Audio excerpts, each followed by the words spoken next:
Bismillahirrahmanirrahim. Alhamdulillahirrabbilalamin. Wabihi nasta'inu assalatu wassalamu ala rasulil amin wa ala alihi wa sahbihi ajma'in.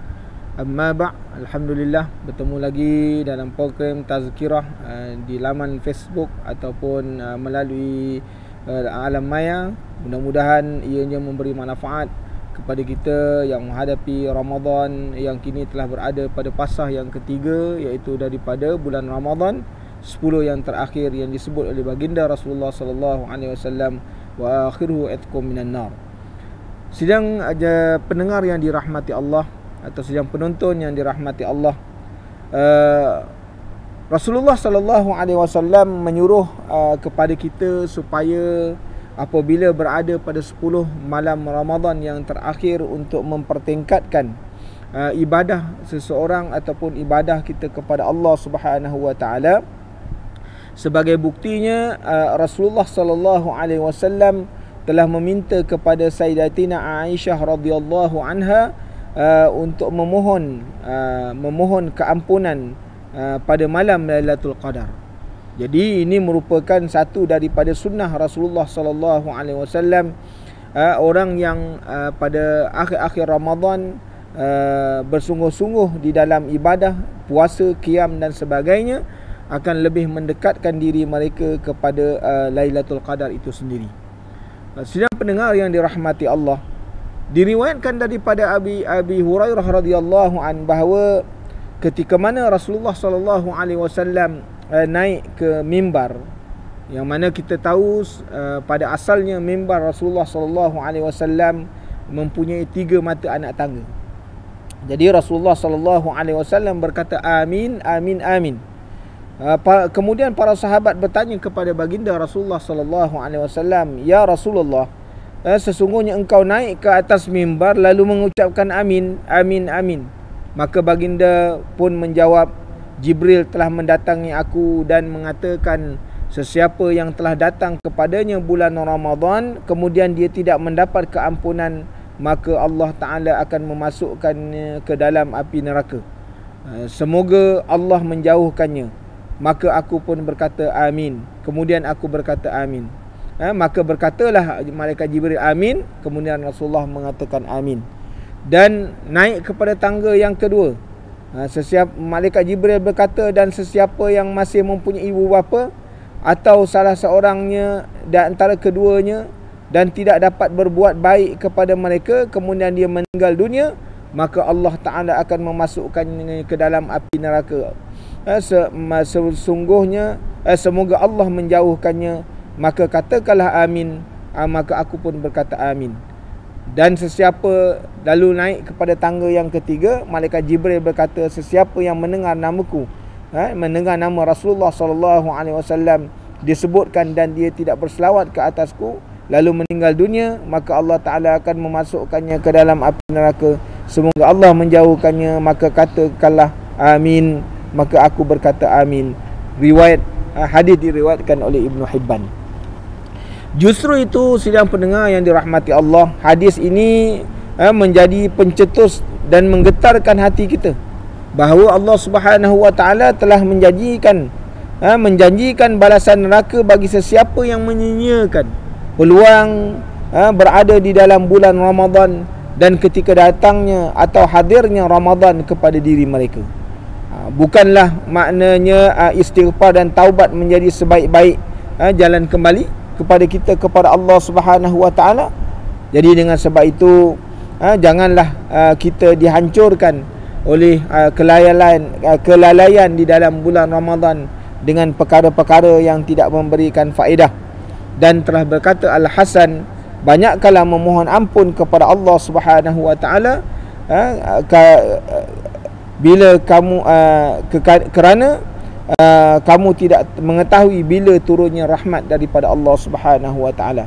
Jadi diriwayatkan dalam satu hadis bahawa Rasulullah sallallahu alaihi wasallam menyebut, hadis Uzaimah, sesungguhnya bulan Ramadan ialah bulan yang awalnya rahmat, pertengahannya adalah keampunan dan akhirnya ialah pembalasan daripada pembebasan daripada api neraka Allah Subhanahu wa taala.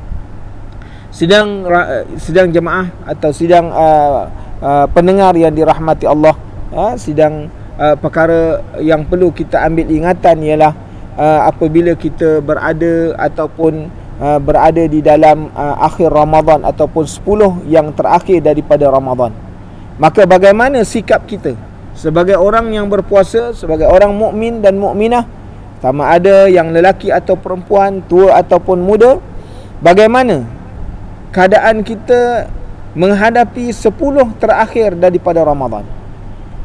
Kalau kita melihat Rasulullah sallallahu alaihi wasallam menunjukkan kepada kita bahawa baginda pada akhir Ramadan ataupun 10 akhir Ramadan, baginda akan mempertingkatkan amalannya kepada satu tingkat amalan yang luar biasa. Jadi bagaimana kebiasaan kita nak melihat kebiasaan Rasulullah sallallahu alaihi wasallam menempuh Ramadan dan di akhir-akhir Ramadan, bagaimana sunnah yang ditunjukkan oleh baginda? Yang pertamanya memperbanyakkan i'tikaf, dan terus berdoa meminta Lailatul Qadar. Nabi SAW menyebutkan di dalam satu hadisnya, carilah Lailatul Qadar pada 10 malam yang terakhir Ramadan. Hadis diriwayatkan daripada Bukhari dan Muslim, dan di dalam Sahihaini, Sayyidatina Aisyah radhiyallahu anha menyebutkan bahawa Nabi SAW selalu beriktikaf pada 10 malam yang terakhir pada bulan Ramadan sehingga Rasulullah SAW wafat. Jadi ini merupakan satu amalan yang dilakukan oleh baginda Rasulullah SAW. Perkara yang kedua yang dilakukan oleh baginda apabila menempuh akhir Ramadan, menghidupkan malam dengan ibadat kepada Allah Subhanahu wa taala. Baginda menggabungkan solat, membaca Al-Quran, berdoa dan berfikir. Ini seperti mana yang disebutkan dalam kitab Lataiful Ma'arif, bahawa Rasulullah SAW bersabda, sesiapa yang mendirikan Lailatul Qadar dengan penuh keimanan dan pengharapan, maka pasti diampunkan dosanya yang telah lalu. Hadis diriwayatkan oleh Bukhari dan Muslim. Seperti mana lafaz, man qama Lailatul Qadri imanan wa ihtisaban ghufira lahu ma taqaddama min zambi. Barang siapa yang berdiri atau menghidupkan malam Al-Qadar pada 10 malam yang terakhir, mencari malam-malam Al-Qadar pada 10 yang malam terakhir dengan ibadat, baca Quran, zikir dan sebagainya, dengan pengharapan dan rasa imannya kepada Allah Subhanahu wa taala, maka Allah Taala akan memberikan keampunan kepada. Perkara yang ketiga ialah yang dilakukan oleh baginda Rasulullah sallallahu alaihi wasallam pada akhir Ramadan, iaitu melambatkan makan malam, iaitu sehingga sahur. Melambatkan makan malam sehingga sahur. Kerana diriwayatkan daripada Aisyah radhiyallahu an dan Anas bahawa Nabi melambatkan makan malamnya sehingga sahur pada 10 malam terakhir, yang mana Aisyah meriwayatkan apabila masuknya bulan Ramadan, baginda akan tahajud dan tidur. Apabila tiba 10 malam yang terakhir, baginda mengetatkan tali pinggangnya, menjauhi isteri-isterinya, mandi di antara azan maghrib dengan isyak, serta melambatkan makan sahur, melambatkan makan sehingga sahur. Makna ini yang disebutkan, makna Rasulullah mentakhirkan sahurnya sampai nak dekat masuk waktu. Dan perkara yang keempat ialah yang dibuat oleh baginda Rasulullah SAW, mandi pada waktu malam. Disebutkan oleh Ibnu Jarir mengatakan bagi mereka yang sangat suka mandi pada setiap malam 10 malam yang terakhir daripada Ramadan, adalah kerana untuk memberi kekuatan dan kesegaran kepada tubuh badan.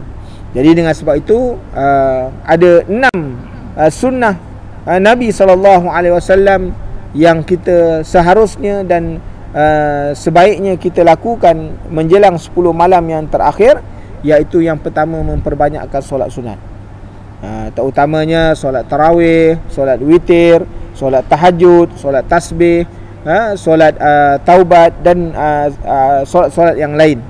Kerana inilah amalan yang ditunjukkan oleh baginda Rasulullah SAW, dan Rasulullah menggabungkan di antara sembahyang ini dengan membaca Al-Quran di dalam solatnya, dengan kadar yang begitu lama, yang kadarnya begitu panjang, sehingga disebutkan dalam riwayat bahawa Rasulullah SAW bangun pada waktu malam untuk mendirikan solat, seperti mana yang diriwayatkan oleh Aisyah. Baginda Rasulullah SAW semayang sehingga bengkak-bengkak kaki. Ini menunjukkan betapa lamanya berdiri Rasulullah SAW di dalam solatnya. Dan yang ketiganya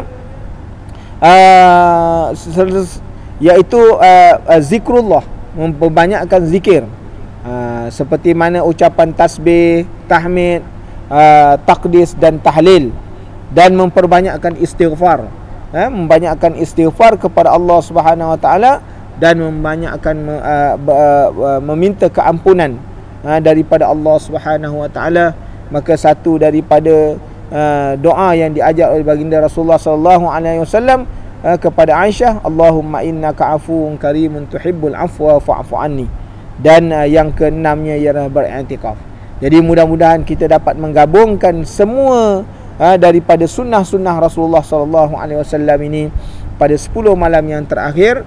Mudah-mudahan kita akan diberkati dan kita bertemu dan direzekikan oleh Allah Subhanahu Wa Taala untuk bertemu dengan Lailatul Qadar, yang mana kalau kita berdoa pada malam berlakunya Lailatul Qadar, maka doa kita menyamai 83 tahun 4 bulan. Kalau sekiranya seorang mendirikan solat sunat, maka solat sunat itu adalah menyamai solat 83 tahun 4 bulan. Kalau sekiranya seorang itu membaca Al-Quran, maka bacaan Quran itu adalah menyamai dalam tempoh 83 tahun 4 bulan. Dan bayangkanlah ibadat-ibadat yang lain yang kita lakukan. Mudah-mudahan semua ibadat yang dilakukan sepanjang dalam Ramadan ini diterima oleh Allah Subhanahu Wa Taala. Allahumma taqabbal salatana, Allahumma taqabbal siyamana, Allahumma taqabbal ruku'ana, Allahumma taqabbal qiyamana. Rabbana atina fid dunya hasanah wa fil akhirati hasanah wa qina azabannar. Wa sallallahu ala sayyidina Muhammad wa ala alihi washabbihi wasallam. Walhamdulillahirabbil alamin. Barakallahu fikum.